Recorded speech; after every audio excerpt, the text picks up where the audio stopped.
Ukraine has warned that Russia plans to attack more countries and expand its war. President Volodymyr Zelenskyy said Ukraine's neighbor Moldova should be concerned about Russia's latest military strategy. Moldova is home to Transnistria, a breakaway pro-Russian region which borders Ukraine. On Friday, the deputy commander of Russia's Central Military District said its forces want to expand their control of territory westwards.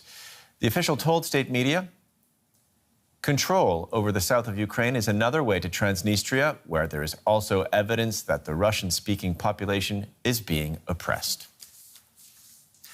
President Zelenskyy, however, focused on the commander's comments in his nightly address.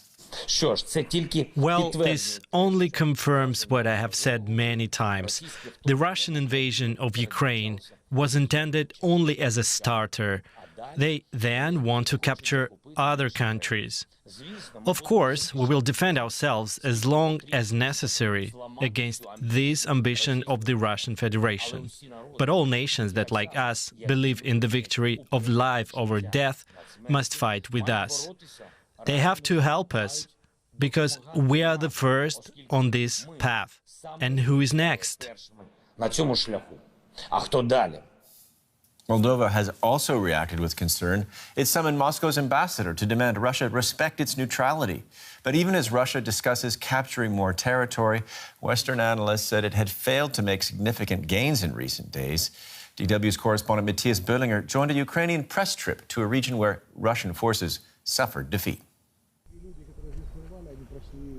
This is what the Russian army left behind. The village of Teterivska, about 70 kilometers northeast of Kiev, is one of the places where the Russian invasion came to a halt.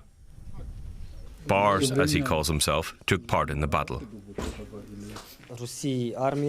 Russia has a bigger army in terms of numbers and equipment. I'm not talking about the quality of the equipment, but it is a lot. That means for us that we have to be better prepared and plan more thoroughly.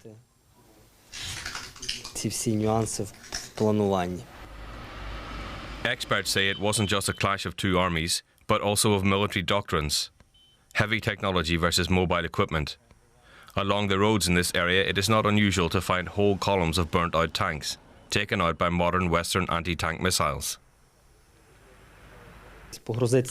You just get on a pickup with the javelins and NLAWs and drive to the place where you expect them to come, hit them, and then you're able to leave the scene quickly.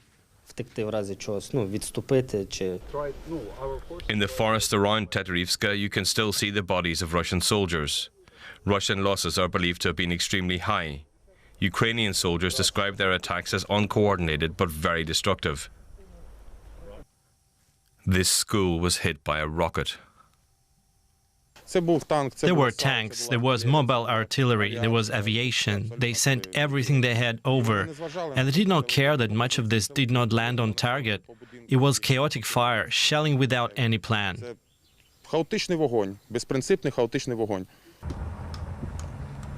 Ukraine accuses Russia of systematic war crimes, shelling of civilians. They say these villages lie behind the lines and were bombed from the air. House after house destroyed, possibly to demoralize the Ukrainians. But as the next big battle begins in the east, the commander of this unit thinks that Russia's actions have made Ukrainians even more determined. We are ready, and if the West acts and quickly gives us the military aid that we need, modern military equipment and technology, then I think victory will be ours, and it might come soon already.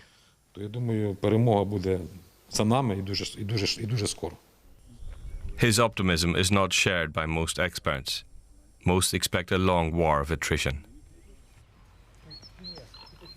And for more on this, let's bring in Justin Crump. He's the CEO of the global risk analysis company Sibylline. He's also a veteran of the British Armed Forces with experience in many recent wars, and he joins us from the United Kingdom. Mr. Crump, what do you make of the comments we just heard by a Russian commander who said that full control of southern Ukraine would give Russia access to the breakaway region of Transnistria?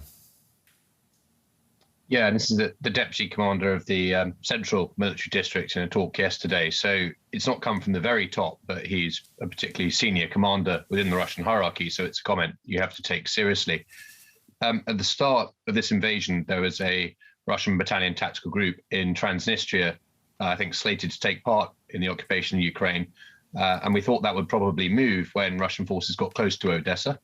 Now, that was stalled, if you remember, by the defense of Mykolaiv, the city that Valery Kim is the mayor of, and that character defense of Mykolaiv a few weeks ago.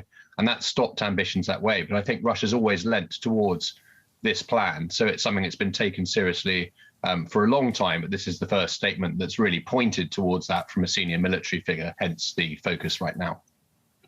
And just to look at the war as a whole and the constant requests from President Zelenskyy for weaponry, are the Ukrainian forces getting everything they need? And if not, what's missing?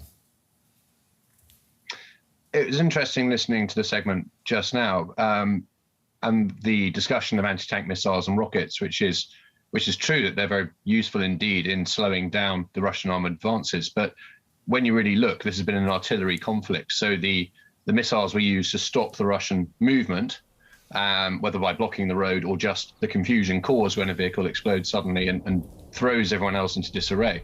It was artillery fire landing after that scattered Russian forces and stopped an attack, that broke up the formation and did the real damage. And that's been the case throughout the war. So although it's not been as obvious or as witnessed, it's been artillery that's been vital to both sides. And you heard the mention of crushing Russian firepower placed down without really due regard for targeting of civilians or anything else, just laid down in an area they thought they were being attacked from. So artillery has been the key, and that's why there's been so much focus this week on providing more artillery pieces to Ukraine and much more artillery ammunition to Ukraine, including NATO systems that have come from a number of NATO countries. Canada's been very prominent. The US has sent howitzers as well. They're training Ukrainian forces in how to use those. But most importantly, the ammunition. I mean, the amount of ammunition that gets used in this sort of conflict is huge. And will that artillery and these new weapons coming Ukrainian way be decisive where the big part of the fighting is occurring now in the east? It's too early to say, and I hate that answer as an analyst, but it really is a very finely balanced combat in the Donbass. Russia has concentrated more power there than it had at the start of the war. Conversely, Ukraine's been able to move some forces around since the Russians left the north. They've particularly put forces around Kharkiv to threaten the back of the Russians if the Russians advance. And they've had time to dig in positions to choose the ground they're going to defend. So both sides have got advantages over where they started the conflict. Both sides have got disadvantages. And the Russians still don't have an overwhelming imperial superiority on the battlefield. We attack at 3-1. The Russians are probably at 2-1 at the moment, which is not a situation that's ideal. They can't really generate a lot more force in the Donbass. So I think this is one of the reasons that the advance there is very slow at the moment. Also, the weather doesn't suit right now. And I think Russia's trying to find a way through the Ukrainian defenses slowly and steadily. But it remains very much in the balance, especially with these additional weapon systems coming in to support Ukraine.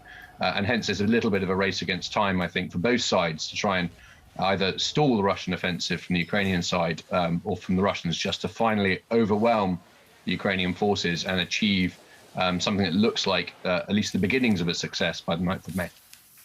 Okay, Mr. Crump, thank you for that insight. Justin Crump, a military analyst and CEO of Sibylline. Here's a look now at some of the other developments in the war in Ukraine. The United Nations Secretary General Antonio Guterres is set to visit Moscow on Tuesday to meet Russian President Vladimir Putin. He'll then head to Ukraine for talks with President Volodymyr Zelenskyy. Guterres will discuss steps to bring about peace following Russia's invasion of Ukraine. Russia has confirmed the death of one of the crew members of its flagship missile cruiser Moskva a week after it sank in the Black Sea. The Ministry of Defense said nearly 400 crew members had been evacuated. Kremlin critics suspect a much higher number of dead and missing, saying the ship's crew was about 500 strong. A court in Moscow has ordered opposition activist Vladimir Kara-Murza to remain in pretrial detention for allegedly spreading fake news about Russia's army.